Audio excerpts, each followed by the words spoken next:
तर काही राजकीय वर्तुळातनं या प्रतिक्रिया आलेल्या आहेत। एकूणच जे काही घडतंय राजकीय वर्तुळात त्या संदर्भात दुसरीकडे महत्त्वाच्या दोन राजकीय घडामोडी ते म्हणजे शिंदेंच्या नंदनवन या त्यांच्या निवासस्थानी ठाकरेंचे फुटीर खासदार सध्या 6ही खासदार उपस्थित आहेत आणि शिंदे त्यांना सध्या मार्गदर्शन करतायत। बैठक सुरू आहे, थोड्याच वेळात पत्रकार परिषद आणि पक्षप्रवेश सुद्धा होणार आहे। तर दुसरीकडे आपण पाहतोय उद्धव ठाकरेंनी पक्षाच्या सगळ्या आमदारांची ही बैठक बोलावलेली आहे। त्या ठिकाणी अनिल परब असतील, सुनील प्रभू असतील आणि इतरही काही आमदार पोहोचलेले आहेत। आपण पुन्हा एकदा जाऊयात आमचे प्रतिनिधी दिनेश दुखंडे यांच्याकडे। दिनेशजी, आता सध्या आपण पाहतोय एकूणच खासदारांची नंदनवन या ठिकाणी बैठक एकनाथ शिंदेंसोबत होते, तर दुसरीकडे ठाकरेंच्या आमदारांसोबत बैठक होते।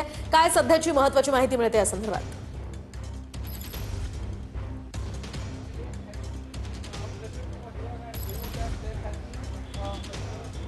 बघा, शिवसेना उद्धव बाळासाहेब ठाकरे पक्षाच्या विधिमंडळ आमदारांच्या बैठकीला सुरुवात झालेली आहे। पक्षाचं नरिमन पॉइंट येथील कार्यालय शिवालय येथे ही बैठक पार पडते आणि या बैठकीसाठी उद्धव ठाकरे, आदित्य ठाकरे, संजय राऊत ही नेते मंडळी आलेली आहेत।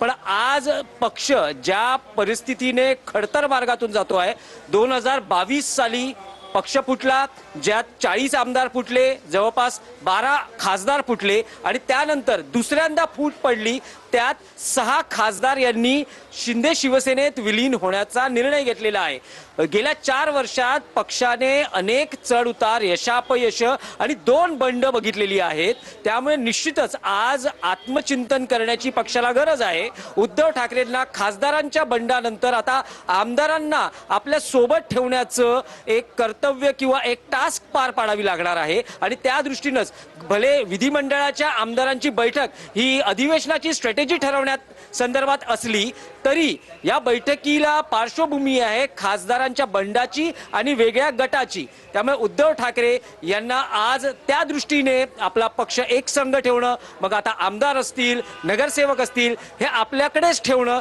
हे पुढच्या काळातलं मोठं आव्हान त्यांच्या पुढे असणार आहे आणि त्या दृष्टीने उद्धव ठाकरे यांचं मार्गदर्शन असेल। वर्धापन दिनाच्या कार्यक्रमात उद्धव ठाकरेंनी शिवसैनिकांपुढे त्यांची सविस्तर भूमिका मांडली आहे। उद्धव ठाकरे हे फुटीस खासदारांच्या मतदारसंघात दौरा करणार आहेत, ज्याची सुरुवात ईशान्य मुंबईपासून झालेली आहे। त्यामुळे आता आमदारांच्या बाबतीत उद्धव ठाकरे काय भूमिका घेतात? विधिमंडळाचं अधिवेशन सुरू असताना 2 आमदारांचा व्यक्तिगत वाद चव्हाट्यावर आलेला आहे, ज्यात मिलिंद नार्वेकर आणि भास्कर जाधव यांच्यात झालेली थोडीशी तूतूमय सोशल मीडियावर आलेल्या प्रतिक्रिया या पाहता उद्धव ठाकरे या दोन्ही आमदारांना, ज्यात पक्षाचे एक ज्येष्ठ आपण करतोय, पण आज सुद्धा एक मोठा प्रवेश होतोय आदरणीय शिंदे साहेबांच्या नेतृत्वात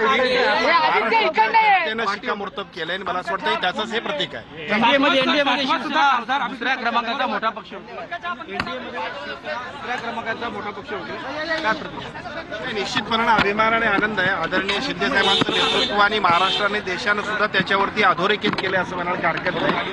ज्या पद्धतीनं राज्यात आणि देशात आदरणीय शिंदे साहेबांच्या नेतृत्वाखाली शिवसेना काम करते, त्यांचा प्रभाव, त्यांचं व्यक्तिमत्व, त्यांच्या कामाचा धडाका हे बघितल्यानंतर दररोज माणसं उद्या निवडणुका अशा पद्धतीने प्रवेश करतायत, लोक विश्वास ठेवतायत आणि त्याचंच प्रतीक म्हणून आज दुसऱ्या क्रमांकाचा देशातला पक्ष म्हणून सुद्धा एनडीए मधला दुसऱ्या क्रमांकाचा पक्ष म्हणून सुद्धा शिवसेनेला निश्चितपणे आज या ठिकाणी हे दृश्य आपण